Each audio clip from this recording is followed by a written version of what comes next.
Peace, Barricade. Hello and welcome to another edition of the Peace Barricade. This is Maria Cernat and I am an academic based in Bucharest. And today I have the pleasure of inviting to our cameras and to our microphones Marko Crnobrnja. I hope I didn't butcher your name. That's great. And he is the international secretary of the Party of the Radical Left in Serbia.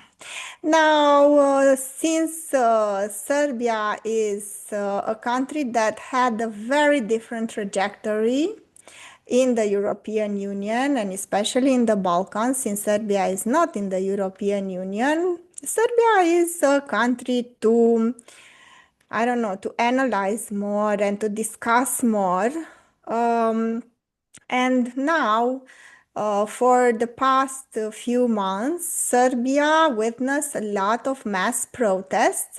I remember we invited Marko quite a while ago to discuss the same protests that started when a building that was apparently built by a Chinese company collapsed and people were injured. Basically, the Serbian government was held accountable for that and for not conducting a serious investigation. Now, you sent me, Marko, a letter claiming that your protest should not be used by foreign powers and especially by the European Union and other international center powers that may use this situation in Serbia to impose their own agenda. So tell us more about the evolution of these protests and why did you felt compelled to send that letter that you want sovereignty and independence? Thank you for inviting me again, Maria. It's always a pleasure to be here at the Barricade.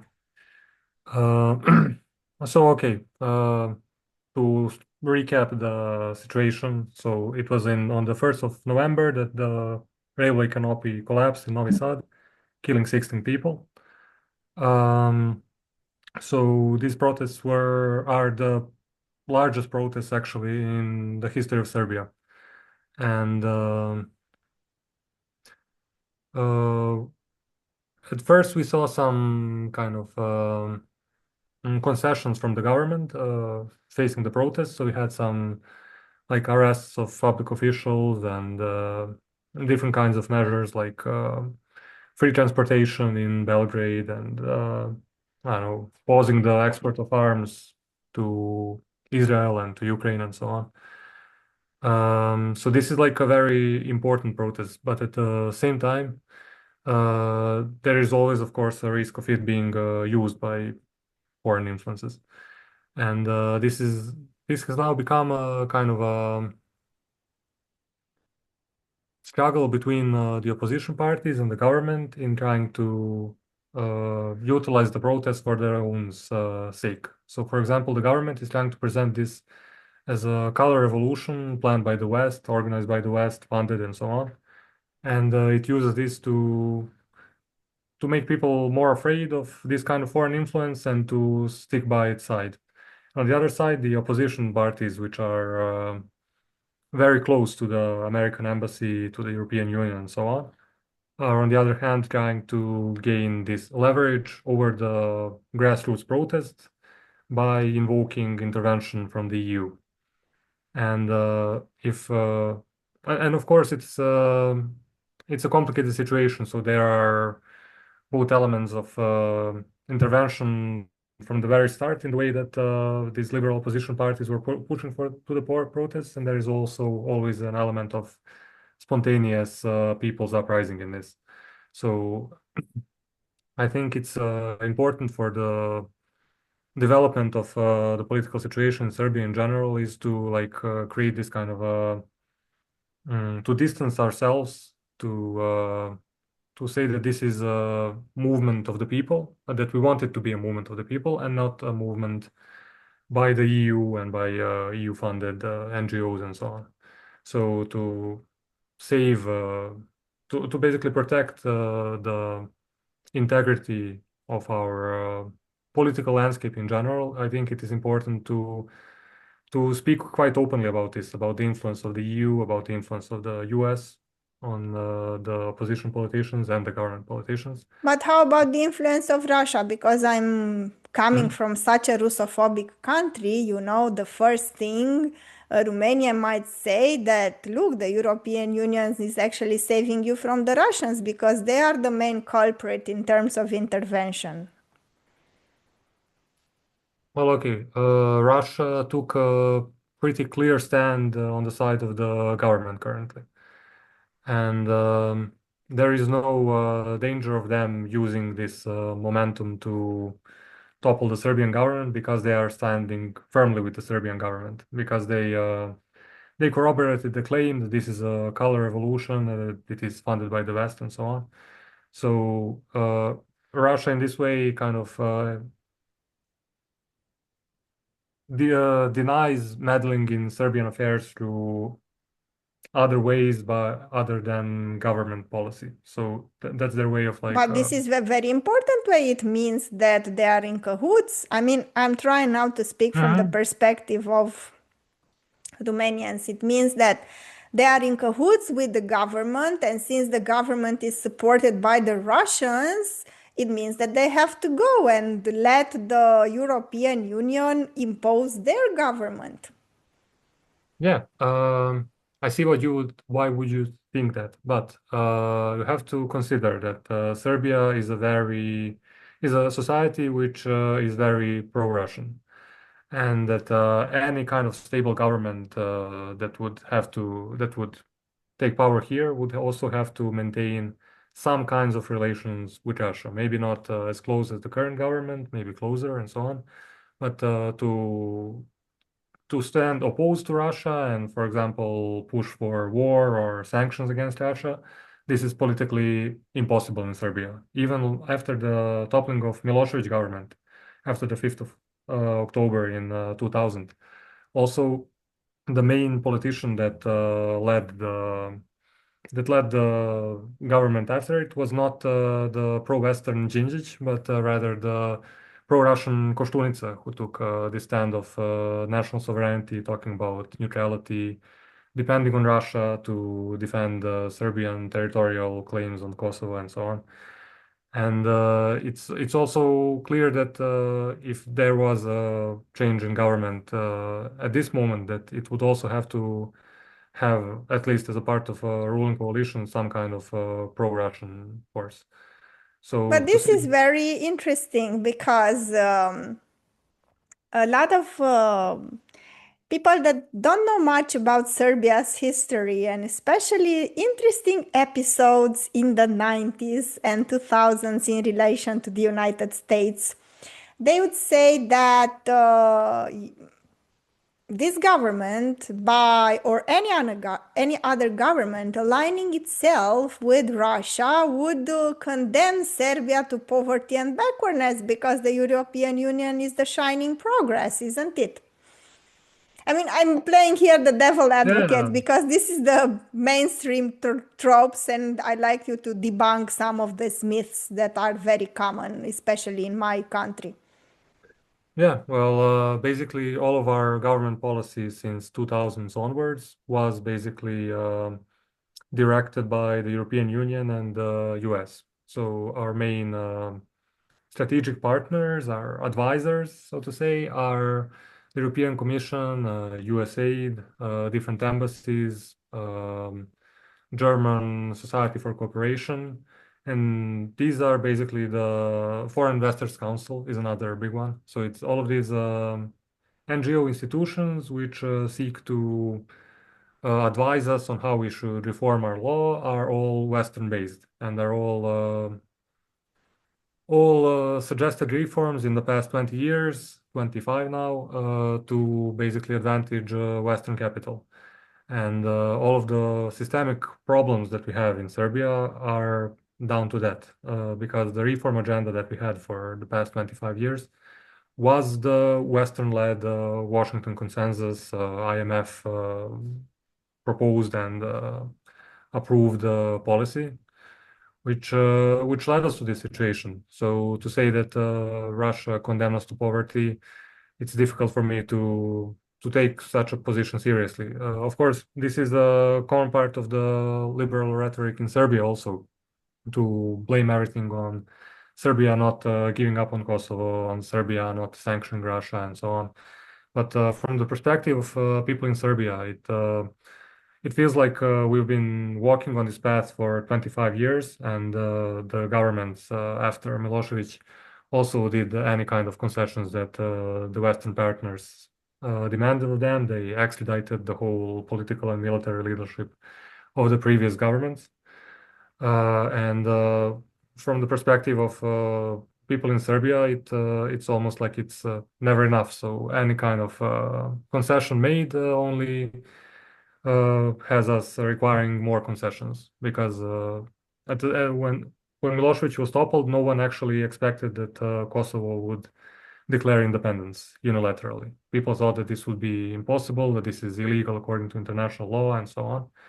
And in 2007, this happened, and it was a great shock for Serbia as a whole, and it was also a shock to some to see Western governments recognize this independence and basically to be faced now by the choice of giving up on more territory without any guarantees, basically, that it would lead to any kind of betterment. Um, so people are basically sick of it. Now we have like 30% of people still willing to Yes, continue this with is very the important, and I want yeah. you to emphasize a little bit. Do you have hard data? Did you have access to surveys that were This conducted? is the Because I latest. think it's very important to learn that not only Euroscepticism, but Euroscepticism at a large scale is now dominating the Serbian political landscape. And I want you to emphasize this point because it seems like Serbia, on the one hand, Mm. was somehow pro-Russian, but at the same time wanted to join the European Union and accepted whatever policy, whatever advice the experts gave the Serbian administration. And now you are in a very interesting position where almost 70% of the Serbians don't want to join the EU. So, how come? So basically, this is because of the process that I described, and of course, the downfall of European Union in general, like Brexit, like the crisis in Greece back in 2017, and now, of course, the sanctioning of Russia and so on. Because for a lot of people, it was not contradictory to also to support Russia and to support the EU at the same time. And now, as the war is like becoming more real every day, when people understand these things to be exclusive, to exclude each other, they no longer support the EU because they thought that they could live in peace with Russia and retain some good relations and also become a part of the European Union. And now, when the EU is has become for a long time now an openly hostile power to Russia, most Serbians just do not want to continue with this process because they also saw that this didn't bring us any prosperity in terms of our situation in general in society, in our economy, and so on.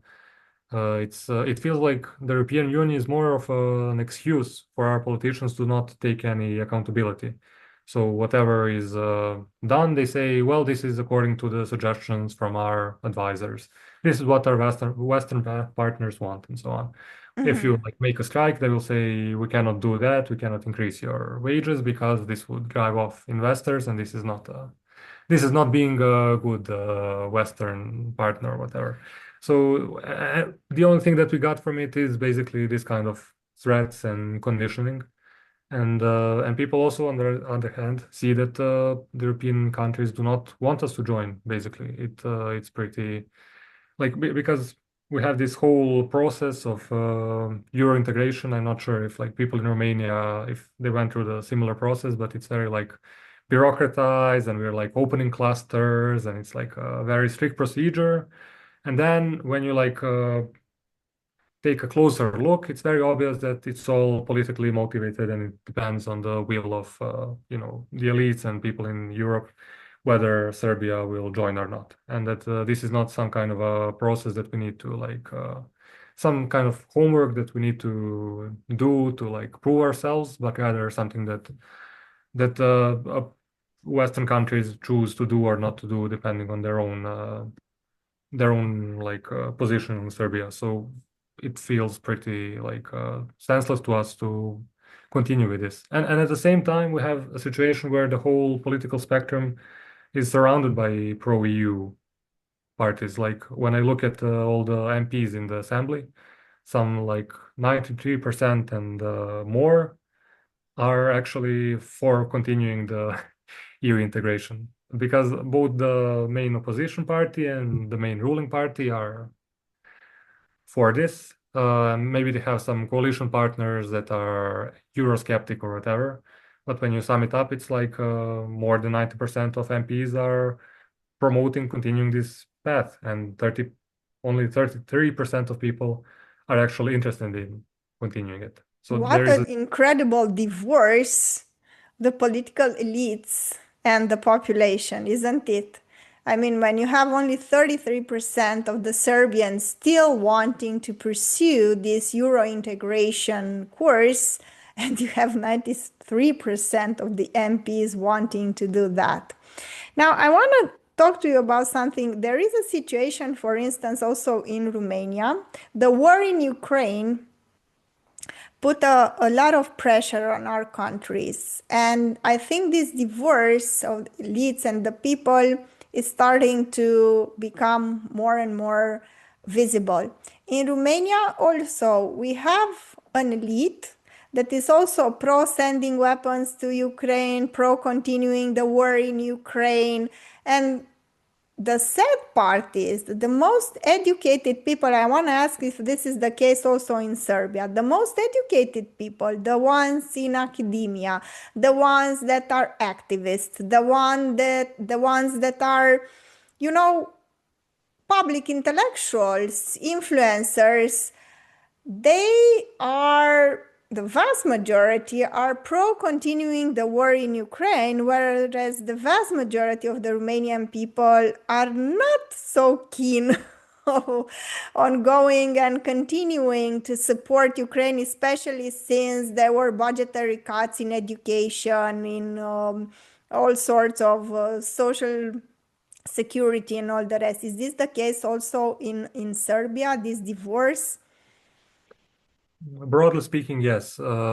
There is a additional complicating factor in the fact that the government, even though it is like a deeply pro-Western government which continues EU processes and collaborates heavily with NATO and so on, it does make this kind of public relations campaign of being more pro-Russian, more pro-BRICS, pro-Chinese, and that people and that the intellectuals associated with this government are also often take more pro-Russian stances. And the masses of the people who vote for this governing party, those who are not dependent on clientelistic relationship, but those, and there are some, even though the opposition will claim there are none, who vote for the governing party from their own volition, they are pro-Russian in sentiment. But at the same time, this government is or was sending arms to Ukraine covertly. So there is this kind of hypocrisy, which is fully supported by Russia, it seems, because Russia also enjoys having this kind of partner in the Balkans to kind of mess with the European Union, even though they know that Serbia is like very much controlled by the West. They are fine with it. They're fine with supporting the government on some symbolical level, like inviting Vucic to Moscow and Mhm, mhm. giving this kind of proclamations of support and so on. So there is also like a part of academia which is pro-Russian, at least in words. Um, but in general, yes, the pro-Western sentiment is more concentrated on among the upper classes, middle classes, and so on. And a lot of the people who are protesting, there are there are more.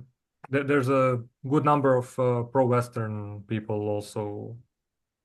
I'm not sure if they form the majority. That would be the claim of some, but this protest does have a kind of a middle class bent to it, and this does pull in a lot of people who are pro-Western, even though compared to some previous protests, which are similar but maybe smaller, there are more people who do not share these feelings. So, for example, in these protests, there were no EU flags, there were no Georgian flags, Ukrainian flags. Like there were people who purposefully brought those to the protests, and you had people snatching them away because they did not want to send out a picture to the world like this is a Maidan, this is a color revolution. They did not want to be associated with this kind of messaging. But of course, the main opposition parties and opposition media, which are always the main opponents of the government, or at least they position themselves so, they are deeply pro-EU and pro-Western. So this kind of image is it's kind of a struggle between the grassroots and opposition politicians and NGOs over whether this movement will be presented as pro-EU or not. And there is a political force that is pro-peace, and are they fighting to gain support? Is there, I don't know, some sentiment that support for the war should stop, or is it, and are there people, because to our credit, in Romania, we had some protests that were pro-Palestinian. Is this the case also in Serbia? Do you have a pacifist movement or something like that? Yeah, as a part of this wider movement, there was also pro-Palestinian protests by the pro-Palestinian initiative that I'm a part of, that work together with the student committees to like make a big protest against the export of arms to Israel. And but this is not, of course, my party takes that position, but we are not an established political force as the government, the opposition. But this basically student protest that we made some maybe 2 months ago did lead to the reaction from the government that paused all export to Europe and to Israel as well, and basically paused to all arms exports. Uh, but this was So you achieved something. This is big. I mean, this is important. well, it's that's what the president said, but there are some indications that the arms shipments continue, and it's also a part of a wider situation at the moment because it was a time when Vucic, our president, went to Moscow to Day parade in May, and when he came back, then Russian intelligence went out with a report that said Serbia is arming Ukraine. And it's something which was common knowledge, like a Bulgarian journalist, I can't remember her name right now, Gaetano, I think. She wrote about this like 2 years before that. And it was common knowledge, basically. But Russia kept quiet about it. But at the moment when Vucic came to the Victory Day parade in Moscow and showed that he cares about presenting himself as being pro-Russian, in that moment, Russia mentioned also Russian intelligence found out suddenly that he's exporting arms to Ukraine. So like, what the hell? Why are you doing this? And then he tried to like pretend that he didn't know about it. It's not true. We are exporting it to Czech Republic, and then we don't know what Czech Republic is doing later, and so on. So it was in this context that we had a protest related to Palestine and demanding the stop of export to arms to Israel. And then he said, "I'm not exporting arms to anybody anymore." Because he said if I export it to Europe, they end up in Ukraine and I'm blamed. And if I export it to Asia, they went to Israel and I cannot export it to Africa because whatever. So we're stopping all arms exports. And this is also like kind of a way to get the people who work in the arms industry to turn against the student protests because oh, we have a significant arms industry here in Serbia, and to like for some people to hear that Really? This is interesting. I didn't know that that was the case. they're banning all exports is probably something that has people fearing for their jobs. So it was also useful as a political maneuver in relation to Russia, in relation to, Palestine and so on. So it was not just a consequence of this one protest, but basically a whole set of conditions came up to make Serbia exporting arms for a small amount of time at least. So, would you characterize this protest as being one that is supported, at least, I don't know, informally by the EU, if not also with what we know, a color revolution? Is this a color revolution with some spontaneous elements in it, or what is it? So my understanding would be that for the first maybe 8 months, we had very little support from the EU for the protests. So even though there were some people who were trying to get EU to support it, like you had some students from Novi Sad organizing a trip to Strasbourg, then going to Brussels to like ask for help and so on, which was also very unpopular and not really also not voted on by the student committees themselves. So this was kind of a coup attempt that was done to the student protests. But the reactions from the EU were very dimmed at the time. And especially compared to like the way that the Western press wrote about the anti-Vucic protests in the 2017, 18, 19. Like before, it was more often that you hear that Serbia is backsliding, it's a dictatorship, and so on. And in the past year or so, we heard very little of that. It has probably to do with the idea that the EU is probably like scared to push him into Russia's embrace. So maybe like Hmm. going to, Because this is what I thought, that maybe they are afraid that he's gonna take a more pro-Russian and he's gonna peel away from the European Union and abandon this. yeah, that's kind of the impression I got from the way that Western media treated Vucic in Serbia in the past 2 years, 3 years, and Because it's best to have a hypocritical leader who pretends to be pro-Russian, but at the same time does the European Union bidding and does everything the European Union tells him to do, isn't it? he's the devil they know, and it goes the same for Russia also. It's also they also have good knowledge of him, and they have a like history of doing business, so they trust him. And the protest movement, being in part really grassroots, did not have this kind of figures that someone would hold accountable, because a lot of it was in fact spontaneous and was grassroots and didn't have like representatives that could be like invited to meetings to like Mm-hmm. and so on. So I think at least in the start, the EU was not so happy about this, especially because of the pro-Russian iconography at the protests, the fact that there wasn't EU flags, Ukraine flags, and so on.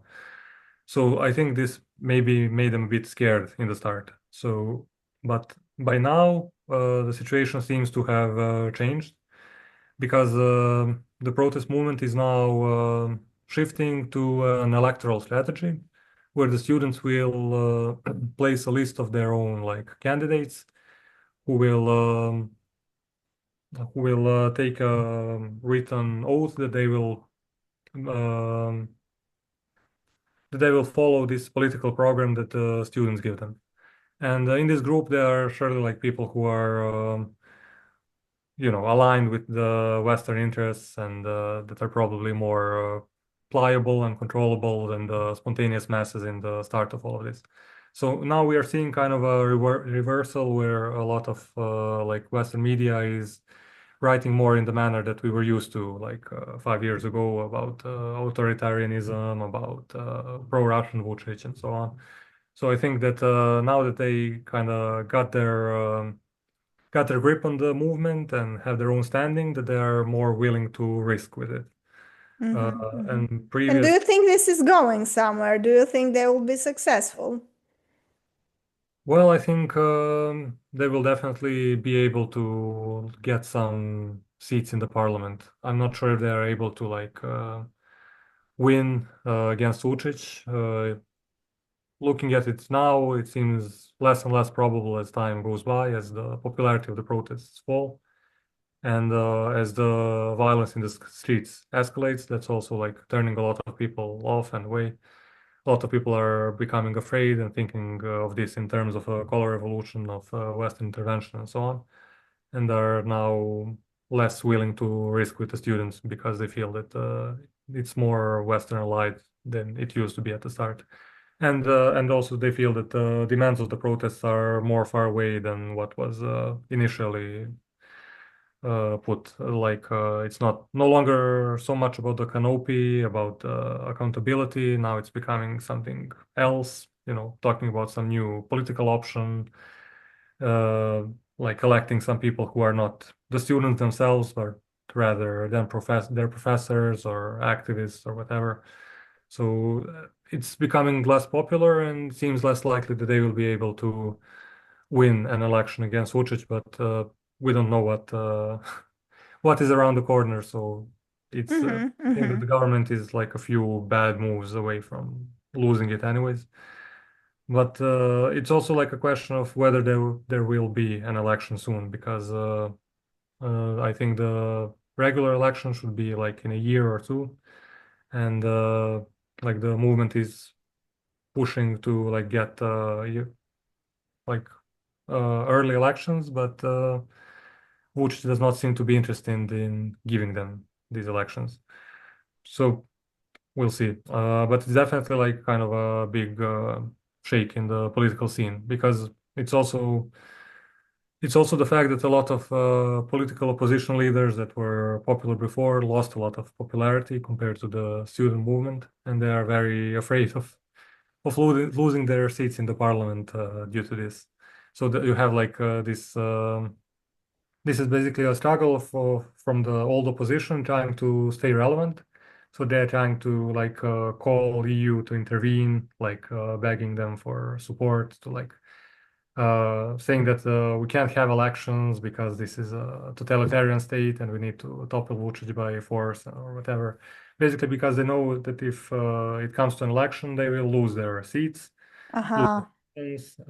So they are trying to involve EU more deeply than it already is involved. And it's involved also in all sides. Basically, both the student movement has been infiltrated by Western agents, and the opposition is like since long on that side, and the government is also like has its own people who are aligned in this way. So and basically any further intervention would only exacerbate the problems, like because all of these forces are fighting over who will be the favorite of the West, because whoever wins the vote can then trade their popularity, trade their legitimacy to sell it to the EU and continue the course as it was. So the less EU is involved in this, the better. And that's our stance, and that's what we're inviting all the people in Europe, in the US, and so on, to not listen to their government when they hear that Serbia needs Western help to stop it from sliding into authoritarianism and so on. Because Since it was in 1999 that you had a lot of help, yeah, isn't it, coming from planes? exactly, exactly. Exactly. And, I think there were some political commentators and military experts that said that Serbia was bombed so heavily that at some point they had to ask, well, what's the next target? Because we hit everything, everything is down, everything is destroyed. And what next? Because it was a terrible episode. And for those who don't know, Serbia was bombed, and by it was, I think, the first NATO mission that did not get the support of the UN, isn't it? And then, of course, Serbia has very bad memories, but in spite of that, they wanted to join the European Union. They wanted to become a member. How do you explain that? I mean, after everything that happened, the Serbians still wanted to join the EU. How come? Well, basically, it was presented as there being no alternative. Uh, Aha. like, okay, and we spent the whole 90s under sanctions, which is also, of course, the bombing of 99 was horrible, but it's kind of the end of a very bad period in general, where like during the 90s we could not basically export any of our goods. It was difficult to import. Like many people survived by smuggling gasoline from Romania. That's it. A lot of people from Serbia are grateful to Romania due to that. And in general, like crime rose up substantially at the time because there were ways that the government used to get around the sanctions themselves, so they could like continue doing business. So a lot of these gangsters became like respectable businessmen overnight, and they could also like claim to be great patriots because they were helping the country evade sanctions and so on. And after 10 years of that, people in Serbia were interested in like they basically their government was toppled, who was for Milosevic, also had no was demonized basically, and the only people who had a voice at the time in 2000s were the people who were willing to try something else and to try their chance with the West and seeing if that will do him any better. And what they got in turn was massive privatization and deindustrialization of Serbia. Like there are factories which were like founded in the 19th century, which survived wars with Ottoman Turks, First World War, Second World War, sanctions in the 90s, the bombing of 99, and then they were destroyed by the privatization in the 2000s. So it was like massive destruction of basically what made our whole economy and society sustainable. And this is something that, but nonetheless, people believe that it was possible to, become like Germany, become like France, whatever. If only like we attracted enough investments, if only like we reformed our government enough, and so on. And it was also a big moment in the way of how Vucic came to power. That a lot of people were like very disappointed in the EU and were angry at the West for like everything, the bombing and everything that, the independence of Kosovo and so on. And the main opposition at the time were the radicals, who were basically Serb nationalists, who were part of the Milosevic coalition for a time in the 90s, who were like very anti-West at the time. And Vucic is basically a split from the radicals, which took basically this party's folklore and some ideas, some Hmm. like aesthetics of Serbian nationalism, but was also pro-EU.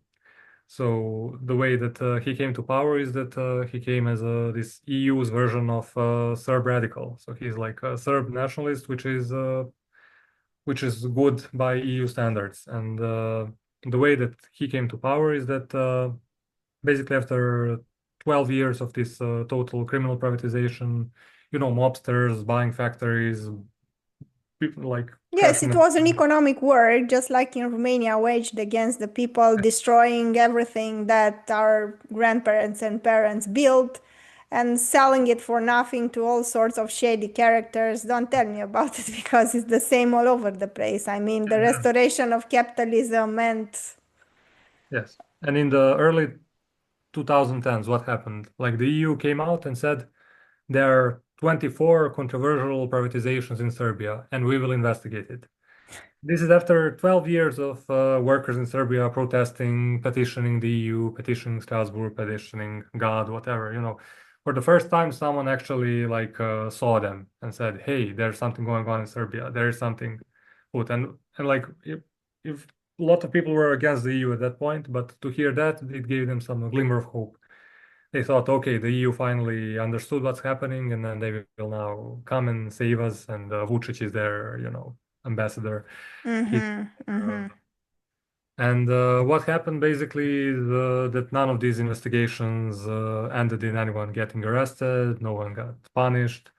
But at the time, like in that moment, in the elections of 2012, it was very important way to transition from one government from another, because the government of the 2000s and early 2010s was so compromised, but by all of these like scandals, both in foreign policy, both in economics, that they could no longer introduce new measures that the IMF wanted, that the West wanted, like the dialogue with Kosovo was paused. The new reforms that the IMF wanted to cut pensions in Serbia, to like ban permanent employment in government agencies, freeze unemployment, all kinds of All anti-worker. sorts of weapons of economic destruction of the social state, and it's a war, basically a class war waged against poor people,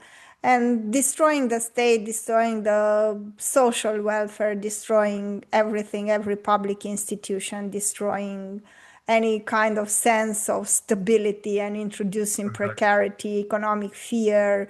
It's some sort of economic terrorism, even, because you're constantly terrorized that you are going to lose your job, you are going to end up in extreme poverty, and this constant anxiety and fear.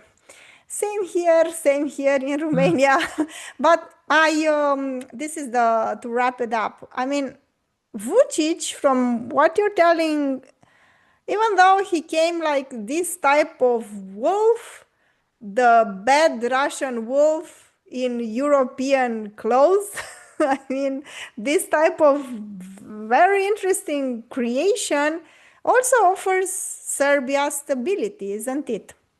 I mean, from my perspective, I don't say that I admire him, that he comes around as a very seasoned politician that knows how to play his cards, and he knows how to navigate this very shaky ground, and offers your country some sort of stability. Yeah, yeah, that is true. That is why people kept voting for him. But the problem is that it cannot last forever, and these are all the pile-up problems which are happening. Because even though he would like to present this as kind of a foreign intervention into Serbia, a color revolution, this is also like basically a result of his policies. These are the people who are created by his neoliberal system. Like a lot of these people who are protesting are not hungry. They are not cold. They are not like the truly the most insecure of the working class. But they are people who have, just enough money to feel safe, but not enough to advance anywhere in society. Who are not able to buy a home, who are not able to like know if they will have a job in a year or in 2 years or so on. Is this kind of a unstable gig economy? It's there are a lot of jobs in the IT sector, in the call centers, all this kind of, there are a lot of money going around. There are a lot of clubs, like people can work in a cafe and make good money just, serving drinks to gangsters and so on. But this is all very an insecure existence for a lot of people, and the people basically are not able to continue with this anymore, and they are rebelling now. And even though I agree, like maybe it would be better to have a weak Vucic as we had like a weak Tadic before Vucic, because it's exactly this kind of change in governments that happened in the 2012 that brought Vucic and that brought all of these IMF measures and so on. And it is maybe better to keep our current government, but I'm not sure if this will be possible in the end, because too many people are unhappy with this. The polarization is really great because the government really treats people who are not their voters with a lot of contempt. Basically, Mm-hmm. there is there's this sense that unless you're in with them, you are out, and they will call you a traitor. They will call you whatever. If you try to like, if you open a company, you will get racketeered, and Oh, yes, because some of my friends told me that in Serbia, Vucic also created, unfortunately, I mean, has his credits because he keeps this stability, but at the same time, he's in cahoots with this informal structure of people that are basically doing shady businesses and all sorts of things. And he created this parallel system of power in Serbia. I don't know if that's true. Why And he if you're not connected to that, you may suffer the consequences. I don't know if this is that bad. No, it's true, but he isn't the one who created it. This is existed also in the previous government and so on.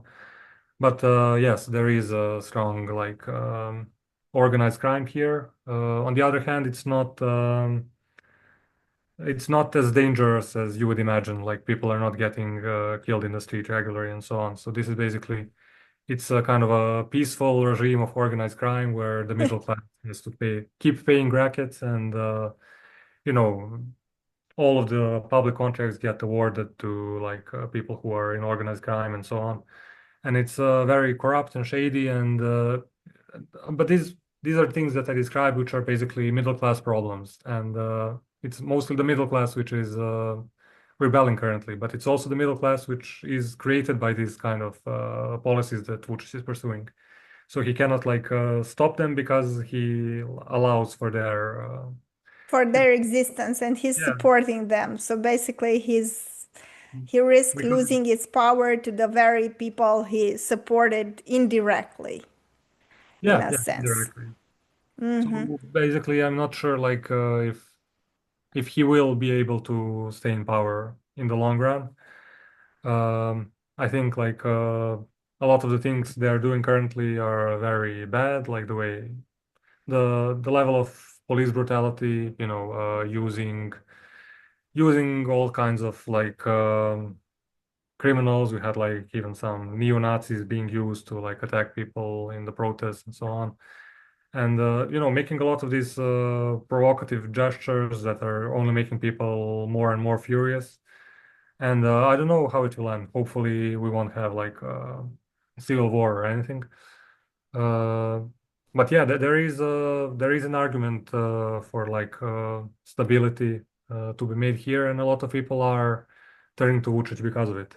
And the EU Because is you don't want a civil war, basically. and when people see EU and NATO getting involved and talking about Russia in the context of Serbian protests, for a lot of people that pushes the country closer to civil war because it starts to look like Maidan. It starts to look like Ukraine, and people definitely do not want that. And so basically, I don't know what will happen or not,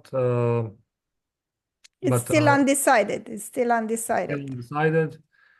Uh, and but what I think is important is to like claim this kind of integrity for Serbia, to claim that we are a sovereign country. We do not want any kind of foreign administration, foreign, solutions as in Bosnia or wherever, like having kind of a high representative from the EU to administer Serbia would not solve any of our problems. It would make them deeper. We want our politicians to take accountability, to take responsibility for their actions, for their policies. We don't want more excuses for them to say, "Oh, I didn't want to do this, but I was ordered by some high commissioner or whatever." So this is the stance that we're taking. This is the clearest line that we can take in this situation, which is like developing very fastly, and we don't know where. So.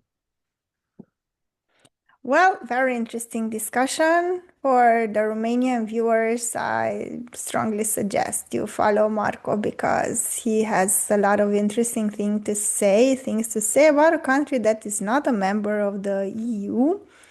And it resembles Romania from a lot of perspectives since they went through the same processes of privatization, EU integration. But it's a peculiar case since they are more pro-Russian, understandably, after all that happened to them. So very interesting. Thank you so much for joining the show. Thank you. Peace, Barricade.